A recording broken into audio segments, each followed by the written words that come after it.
Assalamualaikum warahmatullahi wabarakatuh.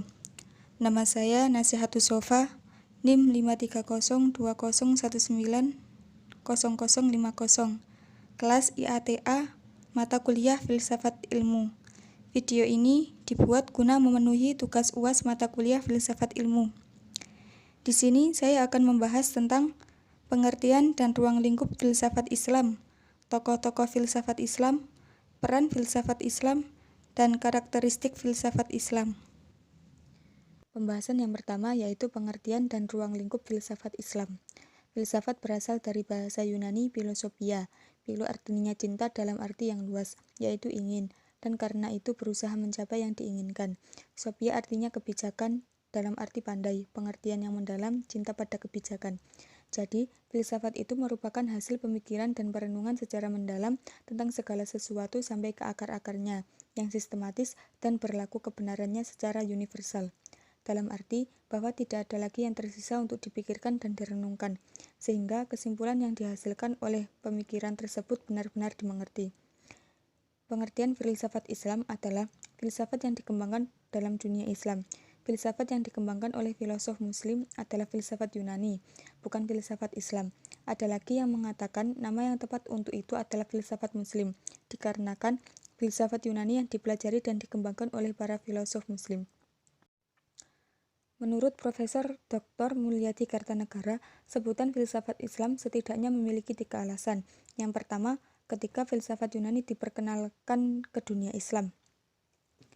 Islam telah mengembangkan sistem teologi yang menekankan keesaan Tuhan dan syariah yang menjadi pedoman bagi siapapun.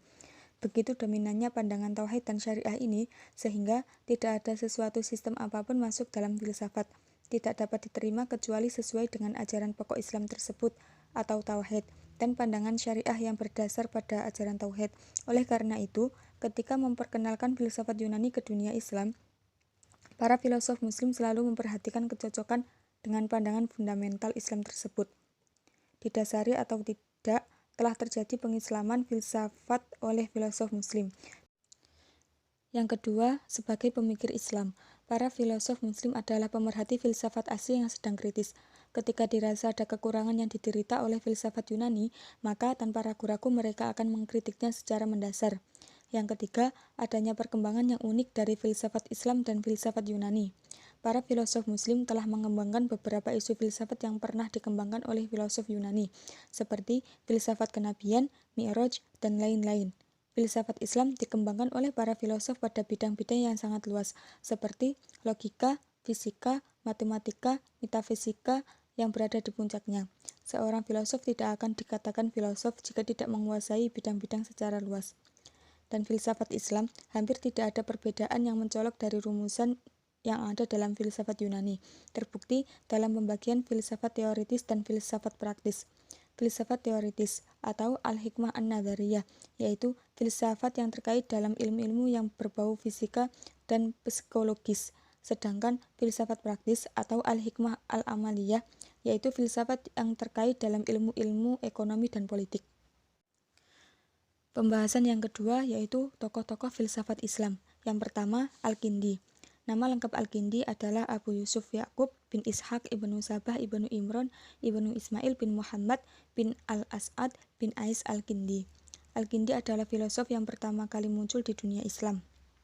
Al-Kindi juga berperan ikut serta dalam gerakan penerjemah dan cukup memiliki harta untuk menggaji banyak orang guna menerjemah dan menyalin naskah-naskah ilmu pengetahuan dan filsafat dalam rangka mengisi dan melengkapi perpustakaan pribadi.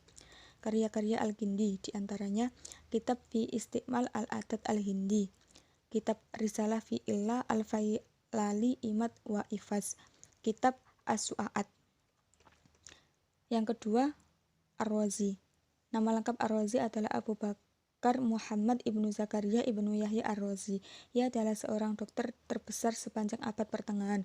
Sebagian riwayat bahkan menyebutnya sebagai dokter pertama yang menggunakan kimia dalam tradisi pengobatan. Kalangan Latin memanggilnya dengan Rhazes.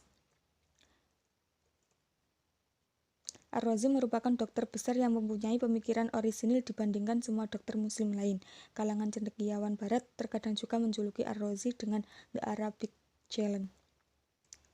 Karya-karya Ar-Razi: Kitab Al-Asrar, Kitab Al-Hawi yang merupakan ensiklopedia ilmu kedokteran. Kitab Al-Jidar wa Al-Hasbah, tulisannya yang berisikan analisis tentang penyakit campak beserta pencegahannya. Yang ketiga yaitu Al-Farabi. Nama lengkap Al-Farabi adalah Abu Muhammad ibnu Muhammad Tarhan ibnu Auzalak. Sepanjang hidupnya terbenam dalam dunia ilmu, sehingga tidak dekat dengan penguasa-penguasa Abbasiyah pada waktu itu. Saking gemarnya Al-Farabi dengan dunia ilmu dan kegemarannya dalam membaca dan menulis, ia sering membaca dan menulis di bawah sinar lampu penjaga malam. Al-Farabi dikenal dengan filosof Islam terbesar, memiliki keahlian dalam banyak bidang ilmu dan memandang filsafat secara utuh dan menyeluruh serta mengupasnya dengan sempurna. Karya-karya Al-Farabi.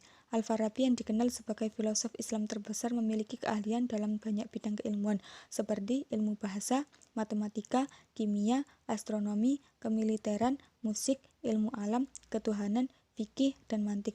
Oleh karena itu, banyak karya yang ditinggalkan oleh Al-Farabi. Yang pertama, Al-Jam'u Baina Ar-Ra'ai Al-Hakimain Aflatun wa Aristu. Yang kedua, Syarah Risalah Zainun Al-Kabir Al-Yunani. Yang ketiga, At-Ta'liqat. Tokoh yang keempat yaitu Ibnu Maskawai. Nama lengkap Ibnu Maskawai adalah Abu Ali Al-Qasim Ahmad atau Muhammad bin Yakub bin Maskawai. Ia belajar mematangkan pengetahuannya di Baghdad serta wafat di Isfahan. Setelah menjelajahi banyak cabang ilmu pengetahuan dan filsafat, ia akhirnya lebih memutuskan perhatian pada sejarah dan akhlak. Karya-karya Ibnu Maskawai. Ibnu Maskawai tidak hanya dikenal sebagai seorang pemikir, tetapi ia juga seorang penulis yang produktif. Jumlah karya tulisannya sebanyak 17 buah judul yang kebanyakan berbicara tentang jiwa dan akhlak. Beberapa di antaranya yaitu Al-Faus Al-Akbar, Al-Faus As-Shaghir, dan Tajarib Al-Umam. Tokoh yang kelima yaitu Ibnu Sina. Nama lengkap Ibnu Sina adalah Abu Ali Al-Husain Ibnu Abdullah Ibnu Ali Ibnu Sina. Nama pendeknya Abu Ali dan dikenal juga sebagai Asy-Syaikh Ar-Ra'is. Ia merupakan filosof ternama dengan penguasaan filsafat Aristoteles dan Neoplatonis yang sangat mumpuni. Karya-karya Ibnu Sina. Jumlah karya yang ditulis Ibnu Sina diperkirakan antara 100 sampai 250 buah judul.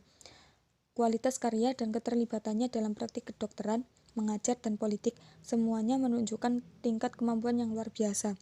Karya-karya terpenting Ibnu Sina yang telah dikenal di dunia Islam diantaranya Al-Qanun fi At-Tibb. Kitab ini dianggap sebagai sumber medis yang paling penting dan sebagai sumber kedokteran. Yang kedua, Asy-Syifa, dan yang ketiga An-Najah atau ringkasan dari Asy-Syifa. Tokoh yang keenam yaitu Al-Ghazali. Nama lengkap Al-Ghazali adalah Abu Hamid bin Muhammad bin Ahmad Al-Ghazali, yang lebih dikenal dengan sebutan Al-Ghazali. Karya-karya Al-Ghazali. Karya tulisannya meliputi berbagai disiplin ilmu pengetahuan. Di bawah ini merupakan beberapa warisan dari Al-Ghazali yang paling besar pengaruhnya terhadap pemikiran umat Islam. Di antaranya, 1. Maqasid Al-Falasifah, yaitu tujuan-tujuan para filosof, merupakan karangan pertama dan berisi masalah-masalah filsafat. Yang kedua, Tahafuf Al-Falasifah, yaitu kekacauan pikiran para filosof. Yang ketiga yaitu Al-Munqidh min Ad-Dalal, penyelamat dari kesesatan. Tokoh yang ketujuh yaitu Ibnu Bajjah. Nama lengkap Ibnu Bajjah adalah Abu Bakar Muhammad Ibnu Yahya Ibnu Al-Shaikh Al-Tujibi Al-Andalusi Al-Samkusti Ibnu Bajjah, yang terkenal dengan sebutan Ibnu Bajjah. Hasil-hasil karya Ibnu Bajjah yaitu Risalah Tobir Al-Mutawahhid. Ini adalah kitab yang paling populer dan penting dari seluruh karya tulisannya. Pembahasan yang ketiga yaitu peranan filsafat Islam. 1. Menjawab tantangan kontemporer. Pada saat ini, dalam pandangan Profesor Dr. Mulyadi Kartanegara, umat manusia telah dilanda berbagai persoalan ilmiah filosofis yang datang dari pandangan ilmiah filosofis barat yang bersifat sekuler. Berbagai teori ilmiah dari berbagai bidang fisika, biologi, psikologi, dan sosiologi atas nama metode ilmiah telah menyerang pondasi-pondasi kepercayaan agama. Tentu saja tantangan ini tidak boleh kita biarkan tanpa kritik dan respon yang kreatif yang dapat menjawab tantangan-tantangan tersebut secara rasional dan elegan. Disinilah filsafat Islam dapat berperan aktif. Yang kedua yaitu filsafat sebagai pendukung agama. Berbeda dengan pendapat Al-Ghazali, di mana filsafat dipandang sebagai lawan bagi agama. Filsafat dapat dijadikan sebagai mitra untuk pendukung bagi agama, dalam keadaan di mana agama mendapat serangan dari sains dan filsafat modern. Filsafat Islam dapat bertindak sebagai pembela atau tameng dengan cara menjawab serangan sains dan modern dalam agama secara filosofis maupun rasional. Keempat yaitu karakteristik filsafat Islam. Karakteristik adalah ciri khas dari sesuatu. Ketika membicarakan karakteristik filsafat Islam, maka kita membahas perbedaan antara filsafat Islam dengan filsafat yang lainnya. Yang menjadi karakteristik filsafat Islam, yang pertama, landasan berpikir. Yang kedua, sistem analisis. Bagi Suhrawardi, pencarian kebenaran filosof dibagi ke dalam 3 kelompok. Yang pertama, mereka yang memiliki pengalaman mistik yang mendalam seperti para sufi, tetapi tidak mempunyai kemampuan untuk mengungkapkannya. Pengalaman itu secara diskursif. Yang kedua, mereka memiliki pengalaman mistik yang mendalam seperti para sufi, tetapi tidak mempunyai kemampuan untuk mengungkapkan pengalamannya itu secara diskursif. Yang ketiga, mereka yang memiliki kecakapan nalar diskursif tetapi tidak memiliki pengalaman mistik yang cukup mendalam, dan mereka yang di samping memiliki pengalaman mistik yang mendalam dan otentik juga memiliki kemampuan nalar yang diskursif. Yang ketiga, subjek pengkaji. Yang keempat, objek yang dikaji, dan yang terakhir adalah bidang kajian. Hanya ini yang dapat saya sampaikan. Jika ada kurang lebihnya, saya mohon maaf yang sebesar-besarnya. Wassalamualaikum warahmatullahi wabarakatuh.